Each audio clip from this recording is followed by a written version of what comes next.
Today on the program, Ferrari is venturing into fake manual transmissions. MG is reviving the Renault 25 Baccara and the Citroën Xara with its two new models.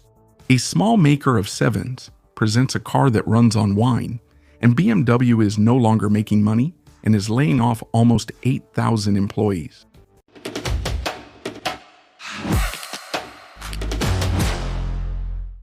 Ferrari has just invented the automatic gearbox with a clutch pedal and a manual gear shift gate.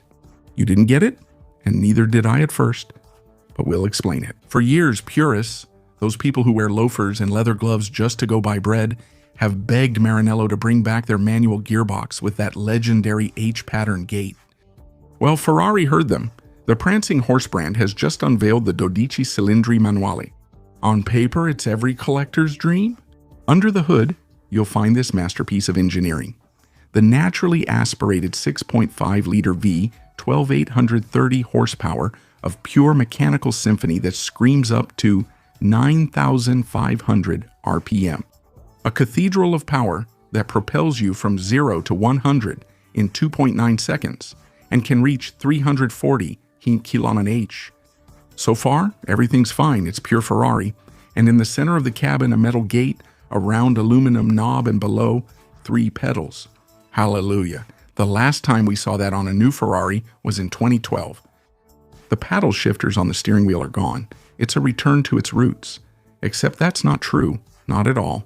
It's a huge digital deception. Under this beautiful polished aluminum gate, there's no linkage at all.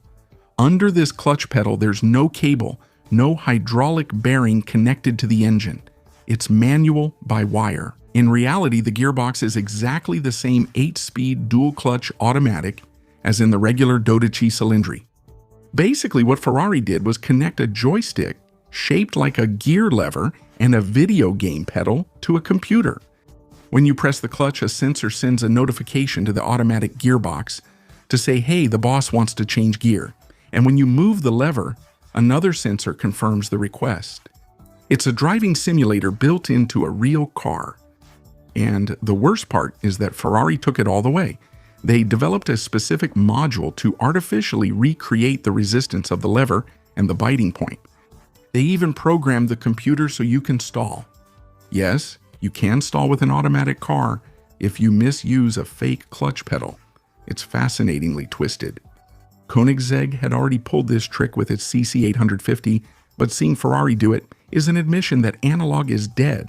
Long live fake analog. The funniest part of all this is that the gate only has 6 gears, but the gearbox actually has 8. So what do you do on the highway, for example? Well, you do nothing. The car discreetly takes back control in automatic mode to shift into 7th and 8th gear. So, marketing genius or absolute heresy? A bit of both. Ferrari is going to make 1,499 units of this illusion on wheels. And you know what? They're already all sold at a base price of 590,000 euros, which is 200,000 euros more than the standard version. Charging an electric car outside your home has until now been one of the most needlessly complicated experiences the automotive industry has ever invented. 1 app per network, 1 card per operator, and a bill that arrives like bad news. In short, anything but mobility. Electra has decided to put an end to all that. Electra is becoming the operator that gives you access to all charging networks. Its app now gives you access to 800,000 charging stations in Europe. Across all networks, Unity, Fastened, and dozens of others. Just 1 app, 1 charging card. In fact, it's as simple as it should have been from the start. The Electra charging card can be ordered from the app or the website for a one-time fee of $4.99. You present it at the charging station, the session starts, and the price is shown before you plug in. It stays the same. No surprises or dealing with a frustrating interface. For those who charge regularly, the Electra Plus Smart subscription brings the average cost down to 29 cents per kilowatt hour and 19 cents during off-peak hours. And with this subscription, the card is free. And on top of that, with the code Octane, you get 50% off your first charge. And with the code Octane Plus, you get 2 months free with Electra Plus. The codes are only valid in the app. Take advantage.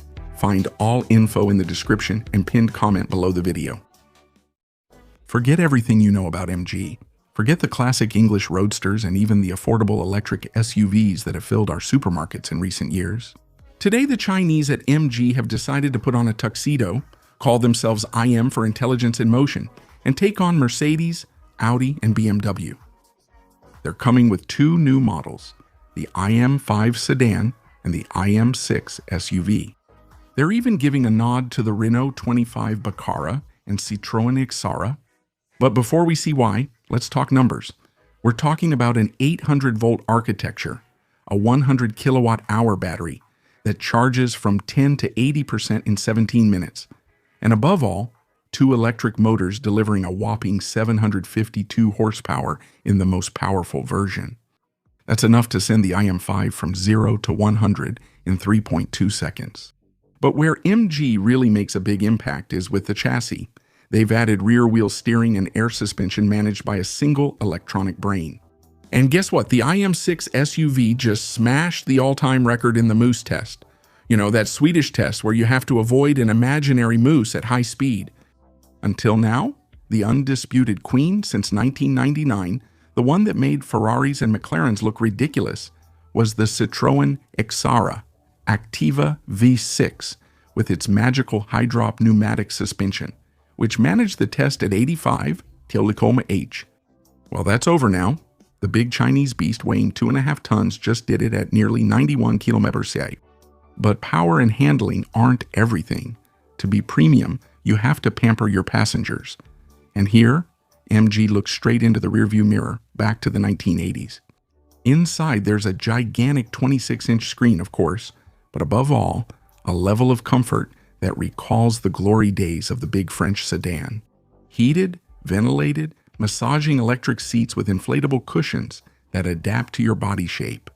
But above all, the design of the seats unmistakably reminds us of those in the Renault 25 Baccara from 1988. MG has even added an active noise reduction system like in high-end headphones to completely isolate you from the outside world. The only problem is the ergonomics. MG had the brilliant idea to hide all the controls, from the air conditioning to the rearview mirror, in a second 10.5-inch touchscreen. Very well integrated, though. So, will MG succeed in its gamble? With prices starting around 54,000 euros for the sedan and 57,000 for the SUV, they are significantly cheaper than an equivalent Mercedes C-Class or BMW iX3. They have the power of a supercar, the comfort of an R25 Baccara, and the agility of a Xara Activa. It's an unlikely combination, a bit like mixing caviar with peanut butter, but you have to admit that on paper it works. The question is whether Mercedes buyers will be willing to trade their star for an MG logo, which isn't even really a logo. And that, well, that's another story. Next, it's fast, it's loud, it's not electric, it's eco-friendly, and it runs on wine. Here's the Twingo we all want.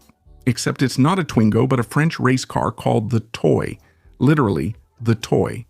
While Formula One tries to make us cry over the fate of polar bears while burning tons of carbon and epoxy resin that's impossible to recycle, a man in the south of France decided to do things differently. This man is Yannick Bajard, a former test driver at Renault Sport. And apparently the air of the Cévennes gave him some good ideas. Instead of designing yet another electric race car that's as quiet as a depressed vacuum cleaner, he created a real sports car. Under the hood, you'll find the 1.8 turbo 4-cylinder engine from the Alpine A110S, boosted to 350 horsepower, all paired with a sequential gearbox and mounted on a tubular chassis. And the whole thing weighs only 870 kilos. But here's the brilliant part. This car is eco-friendly. Not eco-friendly like politicians telling you to ride a bike in the rain, but eco-friendly in a smart way. Take the bodywork, for example, currently made of polyester. It will soon be switched to flax and hemp fiber bound by a resin that is 50% bio-based. If you crash it into a wall from being too optimistic, you could nearly plant it in your garden and grow lettuce. Then comes the fuel. That's where the magic happens. The toy runs on second-generation E85 bioethanol, but not just any kind. It's ethanol produced from grape pomace. Yes, this car runs on the leftovers from the grape harvest. It's literally powered by spinach. It's the most French thing you can imagine. Thanks to all that, it reduces its carbon footprint by 90%, while blasting out 92 decibels of pure mechanical joy. Yannick and his team at ERC thought of everything: brakes without lead or asbestos, and tires that last 5 times longer than regular racing tires. The development cost 600,000 euros, and they aim to produce about 10 next year at their Kouri workshop in Gard. So yes, it's not perfect, and as its creator says, they'll never be 100% eco-friendly, but at least they're getting much closer. The toy proves that you can save the planet without being bored to death. You can have the noise, the smell, the speed, the sensations, and if it even smells a bit like Merlot from the exhaust, who's going to complain? And finally, for decades, the German automotive industry has operated according to a simple, almost divine rule. We make luxury cars with huge engines in Bavaria, ship them to the other side of the world, and the Chinese fight to buy them at sky-high prices.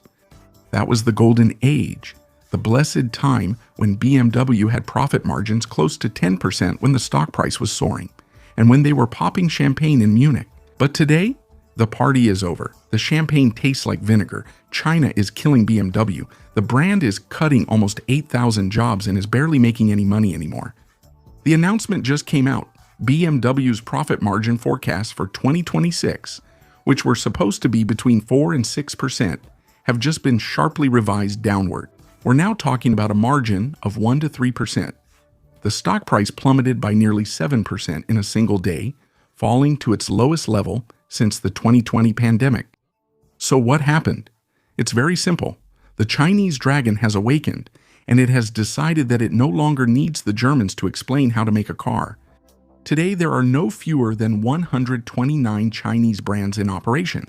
They produce ultra-connected, technologically advanced electric cars that are, above all, far cheaper. Manufacturing a car in China costs about 40% less than in Europe.